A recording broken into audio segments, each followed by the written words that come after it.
Secret Lair commanders are nothing new at this point, and Wizards making precon is also not a breaking development. In fact, in 2011, Wizards released the first commander precons, which at the time MSRP'd, manufacturer suggested retail price, for $29.95 or about $30. Eventually, this would increase to $45 to $50, which, while being more expensive, was only a yearly occurrence, so saving up and buying one or all of the precons was not unreasonable. Wizards would then start releasing precons with every set, the number of which could vary between 1 to 2 decks or 4 to 5. Wizards would also start releasing Universes Beyond Commander decks, the most notable being Warhammer 40k, which sold between $50 to $75. Am I a joke to you?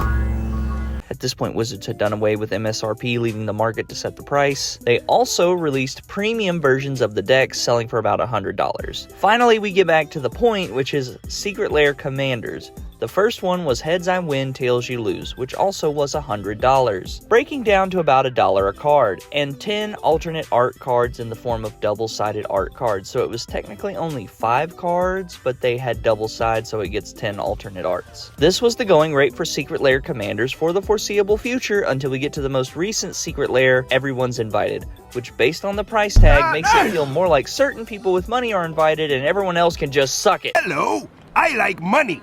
What inspired you to make a commander deck $200?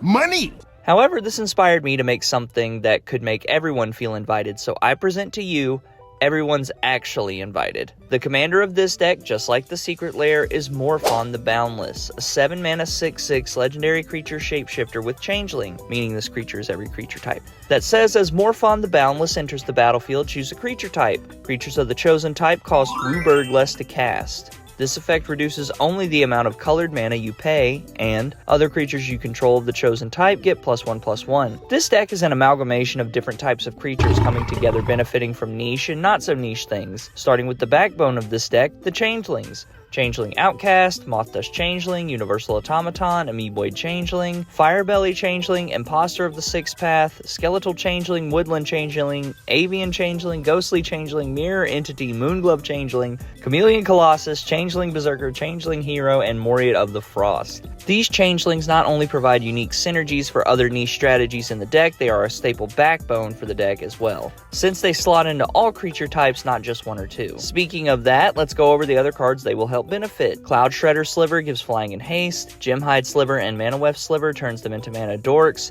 Catilda Dawnheart Prime does the same, as well as can grow the board with +1/+1 counters. Magda Brazen Outlaw nets us treasures, which we can turn into artifacts or dragons, which is really cool because shapeshifters also count as dwarves, so when you tap them, they also make treasures with Magda. Harper Recruiter helps net us creatures every time they attack. Lava Belly Sliver can be a potential win condition. Marrow Reedry will tap down opponents' stuff as we continue to combo off, making it easier to get in attacks. Risen Reef can net us lands or draw us cards. Sylvia Bright Spear gives dragons double strike, which again benefits our changelings, as well as has partners with, so when we play her we can search up Korvath Brightflame to give all knights haste and flying. Theoden, King of Rohan, gives double strike, as does Bruce Tarl, Roving Rancher. Volo Itinerant Scholar, Wick the Whirlmind, and Seagate Lore Master give us card draw, and Wick provides an alternative win condition.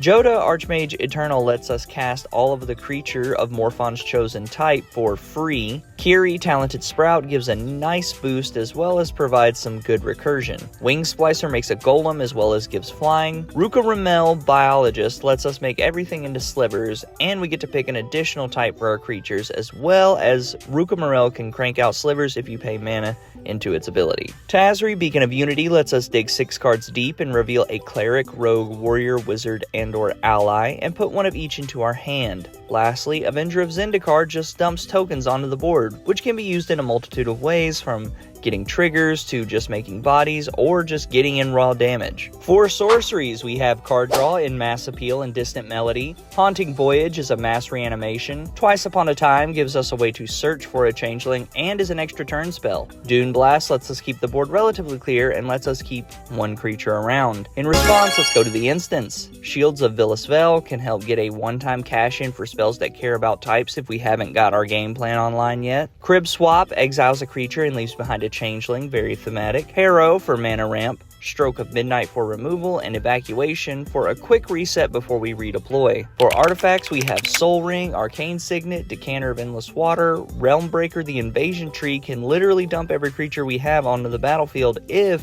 we have Maskwood Nexus out. Arguably the most important card in the deck, giving all creatures basically Changeling and being able to make Shapeshifter tokens. Our enchantments come with a couple spicy options. Deep-Root Waters make us a Merfolk each time we play a Shapeshifter. Shared Animosity can be a game ender when used correctly. Double Down lets us double up on our Changelings. Leyline of Transformation lets us add an additional type to our creatures, as well as can come in on our first turn if we have it in our opening hand. Bigger on the inside lets us ramp, mana fix, and cascade into other things. Reflections of Litjara, again to get twice as many Changelings. And Gallifrey stands as an alternative win condition. For lands, we try to keep it basic, but we also need to make sure we hit the mana pips we need. Bountiful, Foreboding, Seething, Shattered, and Tranquil Landscape are in the deck. Broker's Hideout and Cabaret Courtyard for more fixing. Canopy Vista, Cinderglade, Cascading Cataracts, Command Tower, Exotic Orchard, Tainted Field, Isle, and Peak, again for just more fixing. 6 forests, 5 mountains, 4 islands, 4 plains, and 4 swamp. That's it.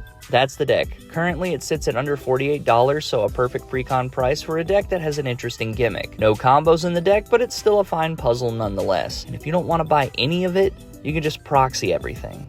They were fake? Of course they were fake. If you like the deck and want to upgrade, Coat of Arms is a phenomenal card for creating game enders with minimal creatures. Kindred Charge will also be a game ender. Kindred Summons will help spam out more creatures. Kindred Dominance is basically a one-sided board wipe. And Kindred Discovery gives us card draw for each creature we play or when we attack. Basically every Kindred card goes in this deck, but unfortunately those are all expensive and I had a budget to keep. Slicing into cards to cut. Volo is good, but we have better card draw options. I'd cut it. Wing Splicer is good and comes with a token, but there are better cards we could play.